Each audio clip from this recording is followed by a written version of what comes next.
only really started fully focusing on MMA at the start of this year, because I was still having my kickboxing fights and I hadn't actually done any MMA rounds until the start of this year, and I was just getting like taken down, held down, and then when I was on the bottom I was just like panicking, just like working hard but not working smart. When I was on the bottom I was just putting myself into worse positions, tiring myself out. And even just on the feet I would just be worried about the takedown and just not really throwing any of my things, like not knowing what I could throw and what range I could stay safe at and what to do to sort of limit and prevent the takedowns with my striking.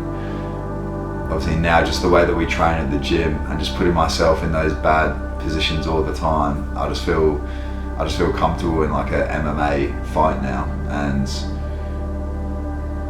I feel because I like open my mind up to learning, and I always listen to coaches, and I'm always analysing like my performances and training and analysing my rounds. So I feel like I'm always fast tracking my own learning because I'm taking those steps to do that.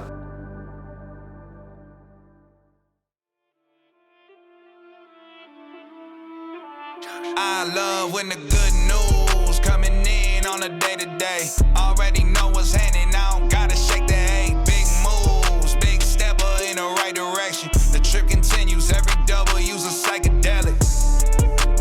Journey over accolades, divvy up the accolades and tell them boys to have a day. Give and take, and I love to give.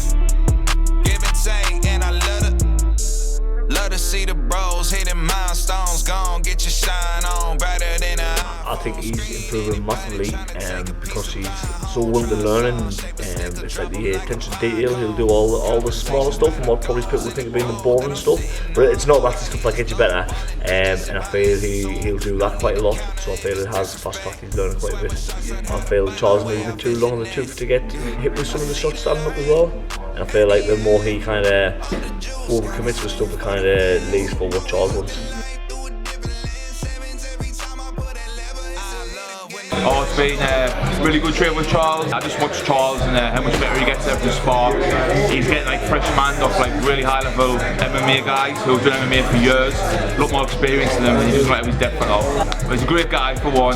He's got some great his head's screwed on. His kickboxing's really good. He's brought up a few like different things. Being tall and rangy brings a few things.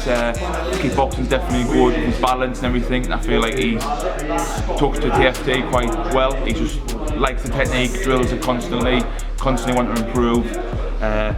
So it's been a great addition to the team. I feel like every session here, fishing discipline, where you saw for yourself there, how he breaks down every like little position, and then you see, I feel like everyone that's trained here is just getting so good like at those positions, and then every round just feels it's just like hard work. And then obviously because everyone's getting good, you're getting better at attacking and better at defending. So it's good that everyone's in the high level here now. I think you're seeing that with the fighters that are coming through. So good.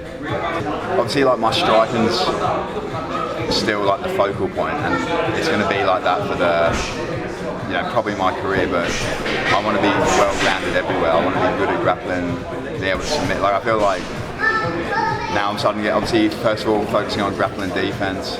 And I felt like I'm getting pretty good there. Obviously still getting caught with stuff, but you are going to if you want to lose in the gym so that you can like shine in the fight.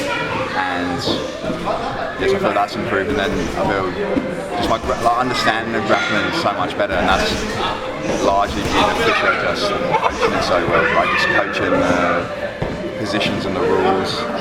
Yeah, obviously I feel like I'm just being able to be way more offensive with my grappling as well, which actually then helps me get back to my feet and helps me with the defensive stuff as well. So it's like, as they say, the best form of defense is offense. So I think that's true with grappling. Sometimes you can do things like really well and attack and keep the fundamentals in check and keep all those principles in mind, then it'll help you get back to your game and keep it on the feet, which for me obviously is a striking. So yeah. Sweet.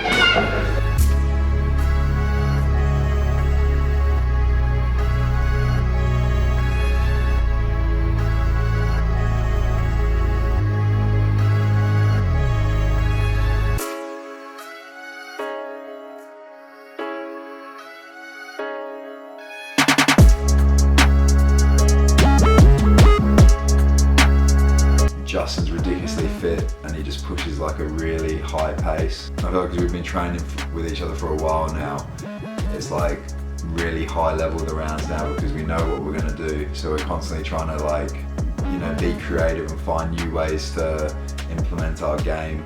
I always say that those rounds are like pay-per-view rounds because it's just, I feel like they're really high level. I feel like both of us are UFC level in what we do. Like, I think Justin's like UFC level all rounds. I've obviously got some things I need to fine tune in the grappling stuff and then I'll be there, but I think my striking's like top end of the UFC food chain. So I think and then when we spar, because we're experienced enough, we're not hurting each other, but we're pushing each other to like the limit of pretty much just below it being a fight, but none of us is coming out with damage. At the end of last year, I was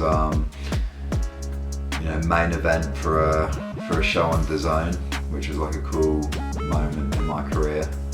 And then, so then this year on UFC Fight Pass, obviously it means that the show is like quite good. It's got a bit like a professionally run show, and I definitely feel like FCC is, like, they're doing all the right things with their media and have like the staff and the different elements that they're putting in.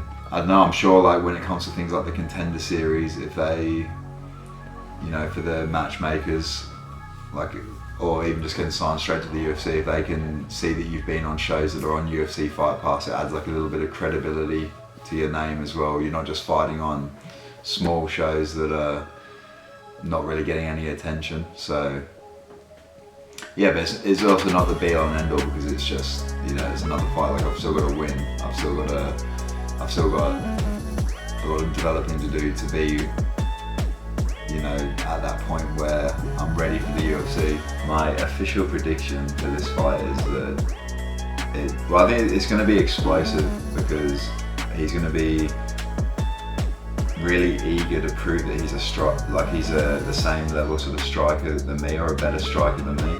He's either going to come out really nervous and trying to finish me quickly and trying to land a big bomb. Like I said, he does have a puncher's chance, so I can see that happening.